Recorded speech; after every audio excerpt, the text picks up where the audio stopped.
আসসালামু আলাইকুম। আপনারা সবাই কেমন আছেন? আশা করি ভালো আছেন। যে যেখানে আছেন সুস্থ আছেন। আলহামদুলিল্লাহ, আপনাদের দোয়ায় আল্লাহ তাআলার অশেষ রহমতে আমিও ভালো আছি। তো আমি চলে আসছি প্রতিদিনের মতো নতুন ভিডিও নিয়ে। তো আজকে তো শুক্রবার, তো তানভীর উঠে পড়ছে সকাল সকালই, বলতেছিল যে আম্মু আজকে খিচুড়ি খাবো। তো এই যে এখানে আমি পেঁয়াজ রসুনগুলো সকাল থেকে স্কুলে সব মরিচ পেঁয়াজগুলো কেটে রেডি করে রাখছি, শুধু খিচুড়িটা এখন চড়াই দেব। তো যে আমি এখানে চালটা আগেই রাখছিলাম, তো এখন দেখি যে ডালটাও কিন্তু বেশি নাই, শুধু কালার ডালটাই রয়েছে। তো আর কি করার, যেটুকু আছে সেটুকু দিয়ে এখন চড়াই দেব।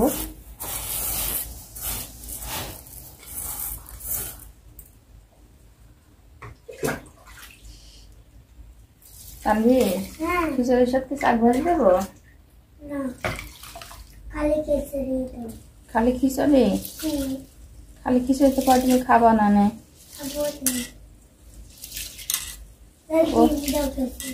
আমি জানতাম ও কিন্তু শুধু খালি খিচুড়ি বলেন কি রুটির সাথে ডিমটাই কিন্তু বেশি পছন্দ করে, ডিম ছাড়াও বেশি একটা ভাত খায় না।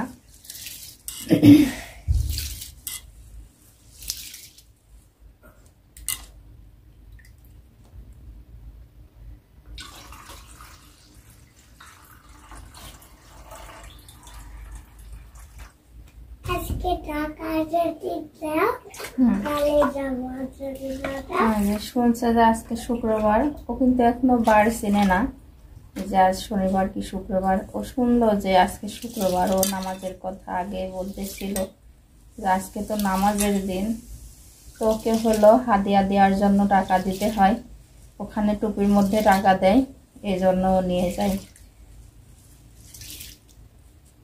টাকা না দিলে নামাজে যাবে না।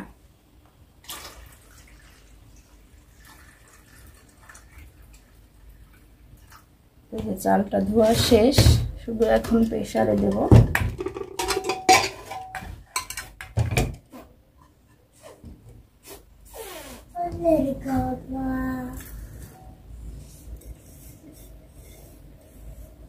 আমার থেকে আবার 2-3 রকমের ডাল দিয়ে খিচুড়িটা যদি রান্না করি তো খুবই ভালো লাগে।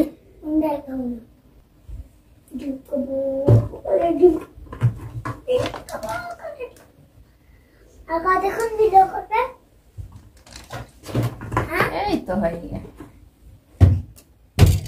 এত অধৈর্য হলে কি হয় বাবা?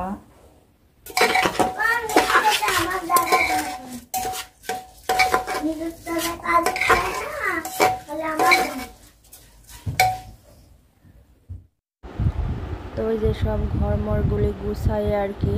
তো কিছু কাপড় চোপড় ছিল হালকা হালকা ভেজা ছিল, তো এগুলো আজকে বেশি একটা রোদ উঠে নাই, তারপরে একটু বাতাসে দিয়ে আসবো, যাতে বাইরে বাতাস আছে, তো বাতাসে আর কি শুকাই যাবে, বেশি একটা সময় লাগবে না, যেহেতু অর্ধেকটাও শুকনা হয়ে গেছে।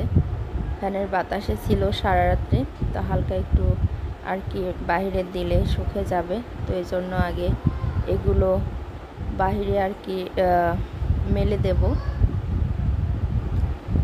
তো দেওয়ার পরে আরও তো অন্যান্য কাজ আছে, সংসারের প্রতিদিন একই কাজ করতে হয় আমার, তো আমার সব এক হাতেই সামলানো লাগে। এখানে আছে ডিম ভাজা আর যে একটা পেঁয়াজ কেটে রাখছি। তো খিচুড়ি দিয়ে কিন্তু কাঁচা পেঁয়াজ খেতে আমার খুব ভালো লাগে, এই জন্য আমার জন্য আমি পেঁয়াজটা কেটে রাখলাম।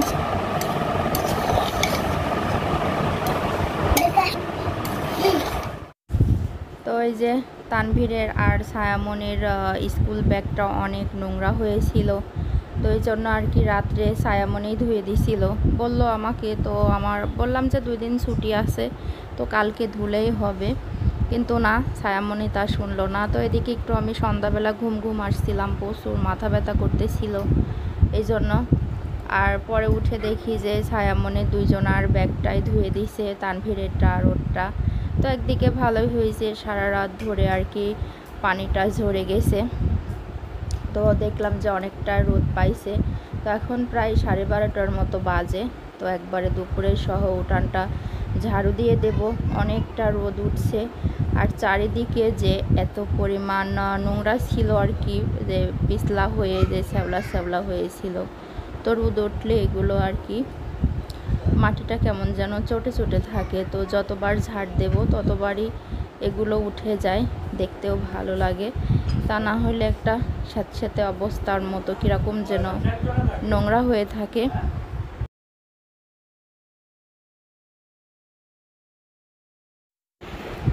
তো এই জন্য আর কি দুপুরে রান্নার আগ দিয়ে আমি সব কিছু চকচকা করে ঝাড় দিয়ে নেব।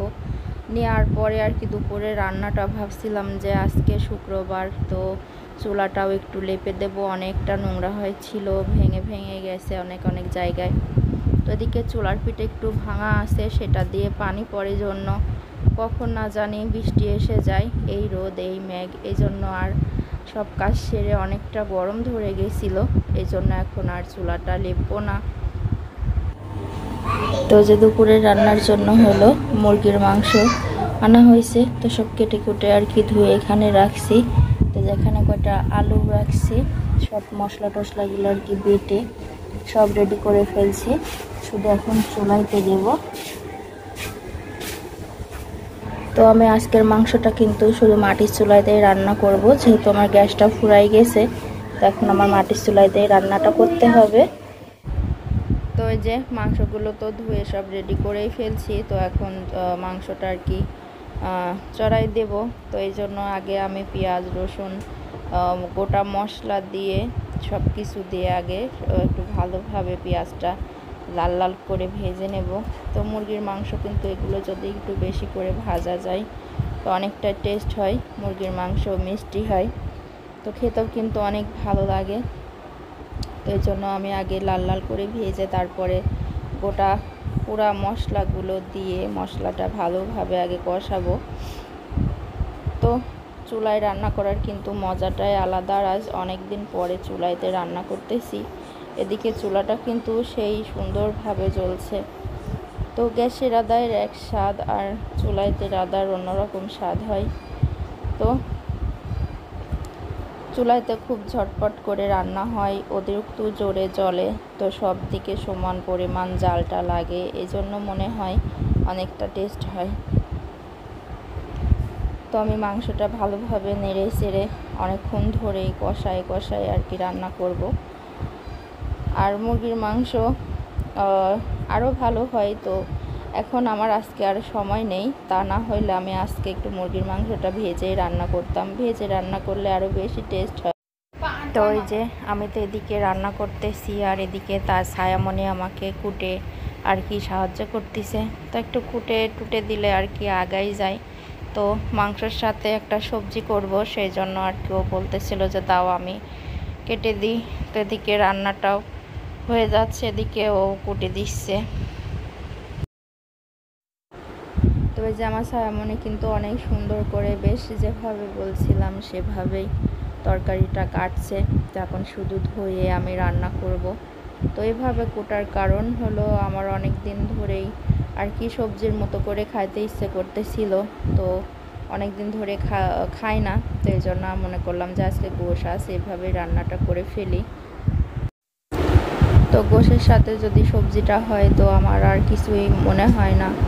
তো এইভাবে আমার সব আপনার ভাইয়ের তরে বেশি পছন্দ, যেহেতু সবজি বলতেই মটরশুঁটি, শুধু গাজরটা ছিল না এজন্য দিতে পারি নাই।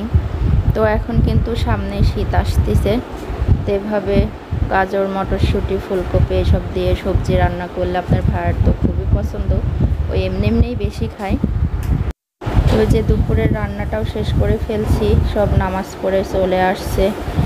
তো রান্নাটা করতেও আজকে দেরি হয়ে গেছিল, অনেকটাই দেরি হয়ে গেছে, আমার সব রান্নাই শেষ। তো এখন প্রথমে আগে তানভীর আর ওর বাবাকেই খেতে দিছি।